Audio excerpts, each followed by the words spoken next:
More than 2,000 Prince George's County students have not gotten their state-mandated shots. Tonight, an ultimatum to some of those parents: come to court, get the shots, or else. More than 1,600 students and their parents have been ordered to appear in circuit court for the children to be immunized. We can do this the easy way or we can do this the hard way, but it's going to have to get done. I went over there and saw the parents lining up.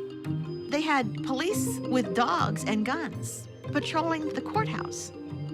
I thought to myself, there is something wrong with this. We shouldn't be summoning parents under threat of imprisonment and fines because they didn't get their children a hepatitis B vaccination or a chickenpox vaccination. Hepatitis B is not polio, and chickenpox is not smallpox.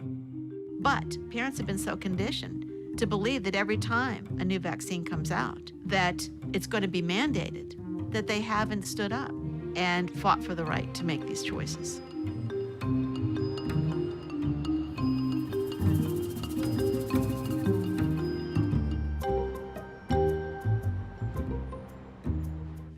I deeply believe that vaccines are the best choice for almost all children. We don't have polio outbreaks in this country every summer anymore, and we don't have those because of immunization. It's a great accomplishment, but it's a fragile one.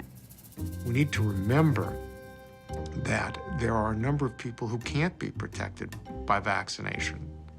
There are children who are too young to be vaccinated but still susceptible. There are children whose immune systems are compromised, so they can't get vaccinated. That's the reason we want to get very high coverage, and it's a concept called herd or community immunity. So in the concept of herd immunity, it's believed that when outbreaks occur, if enough people are vaccinated, the herd is sufficiently protected because the herd has been vaccinated. So it's really an ethical decision whether you agree to be vaccinated. And in the US, we have essentially believed that for the community as a whole, for the social fabric, it is better to insist on vaccination than to allow free rein. As with any medication, vaccine or whatever, there are always some risks. And so what we're really looking at are the benefits provided by that new vaccine outweighing the risks. So they are saying that some people ethically can be sacrificed for the greater good. But what they never bothered to find out, even if you accept that as a moral rationale, is how many were being sacrificed. 500? 5,000? 500,000? How many are being sacrificed?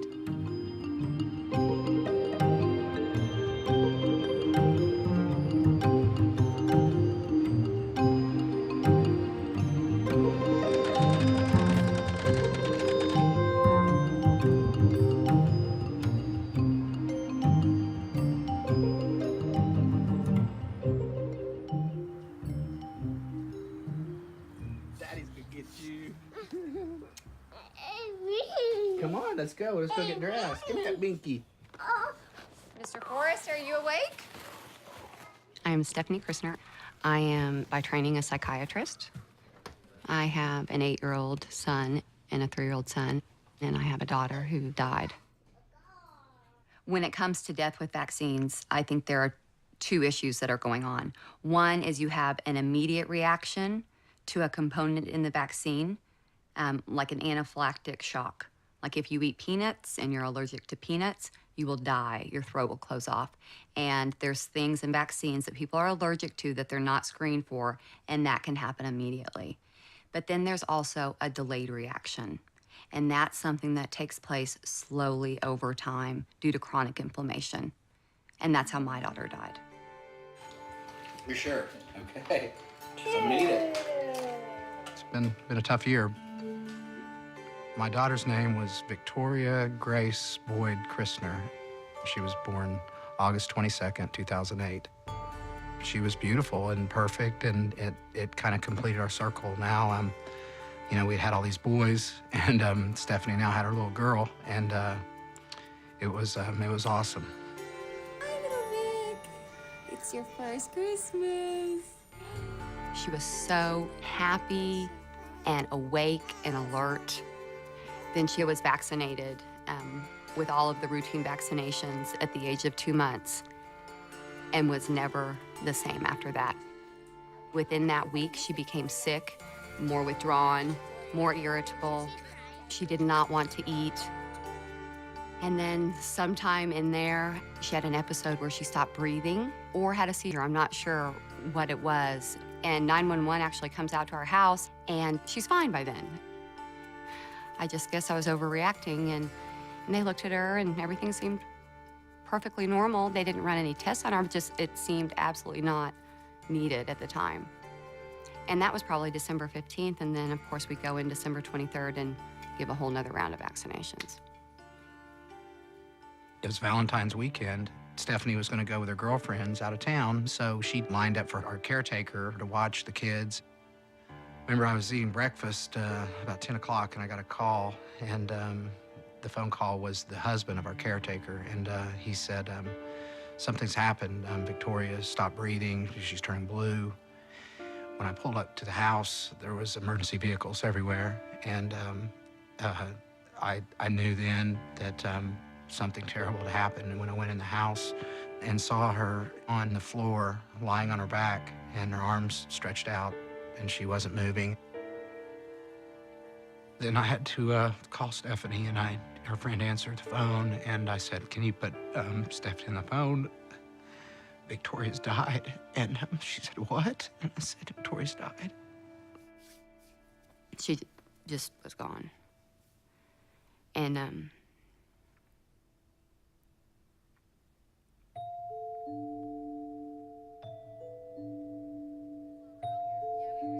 I have a child, and then I follow the rules, and I damage this child to the point that they die. That's hard for me to understand.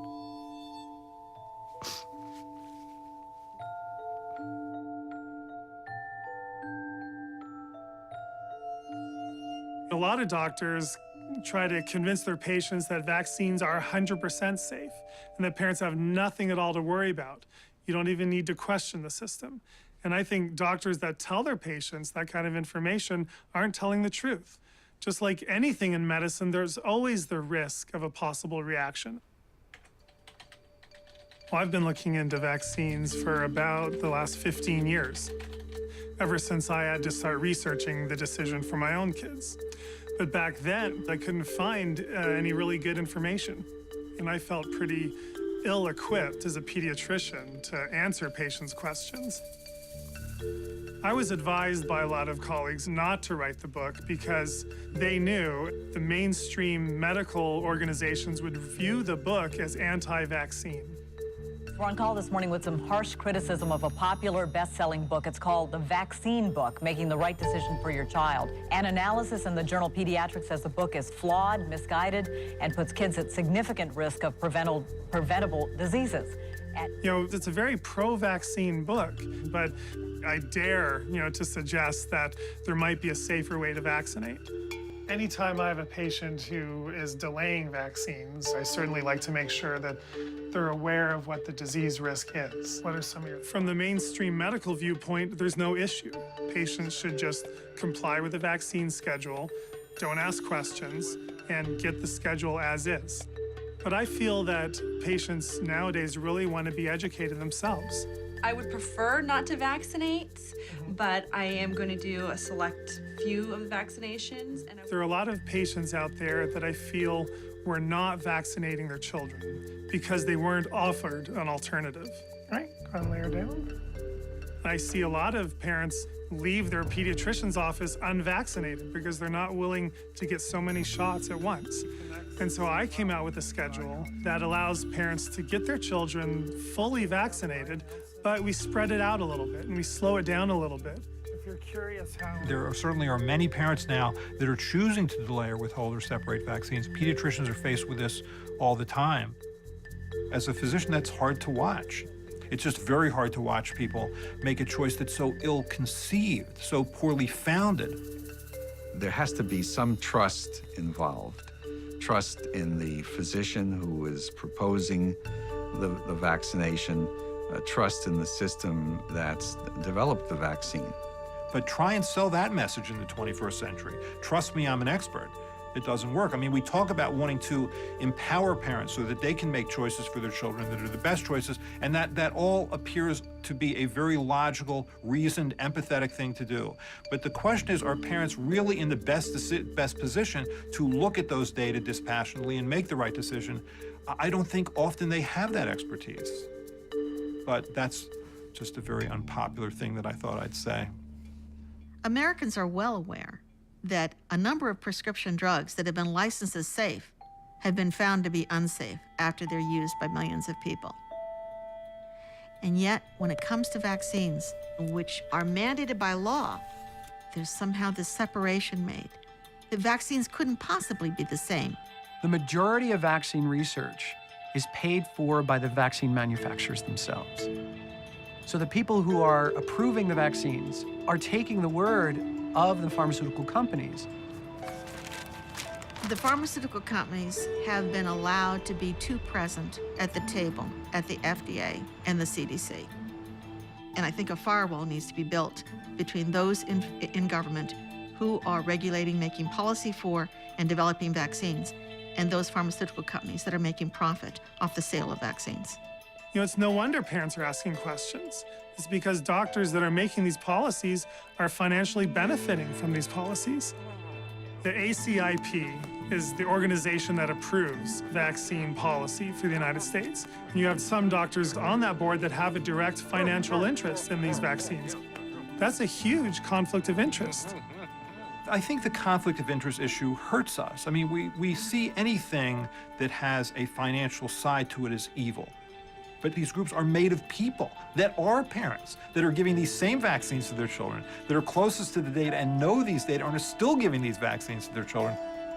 I'm not naive. I mean, I think pharmaceutical companies have done things that are aggressive or unethical or even arguably illegal. I don't see any of that on the vaccine side.